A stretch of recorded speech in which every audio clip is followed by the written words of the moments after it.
Hi! Hello! నమస్తే అండి. Welcome to my channel. మీకు తెలుసా పాలు ఎప్పుడు ఎందుకు పొంగిపోతాయో? దాని వెనుక ఉన్న కథ ఈరోజు తెలుసుకుందాం. మైత్రి అంటే మంచి స్నేహం. ఇది పాలు నీళ్ళలా ఉండాలి అని చాలామంది చెప్పడం వింటూ ఉంటాం.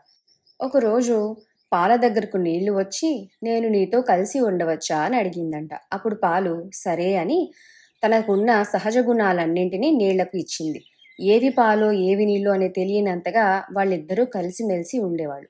అయితే మనం ఆ పాలని కాచినప్పుడు ఇవి రెండూ బాధపడుతూ ఉంటాయట.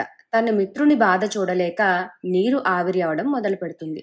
వేడిని తగ్గించడానికి నా బాధ చూడలేక నీరు ఆవిరి అయిపోతుందని గ్రహించి నిప్పు ఆర్పేద్దామని పాలు పొంగి బయటకు వచ్చే ప్రయత్నం చేస్తుంది. అప్పుడు మనం పాల మీద నీళ్లు చల్లుతాం కదా, మళ్ళీ తిరిగి తన మిత్రుడు తన దగ్గరికి వచ్చేశాడని గ్రహించి పాలు శాంతిస్తాయన్నమాట.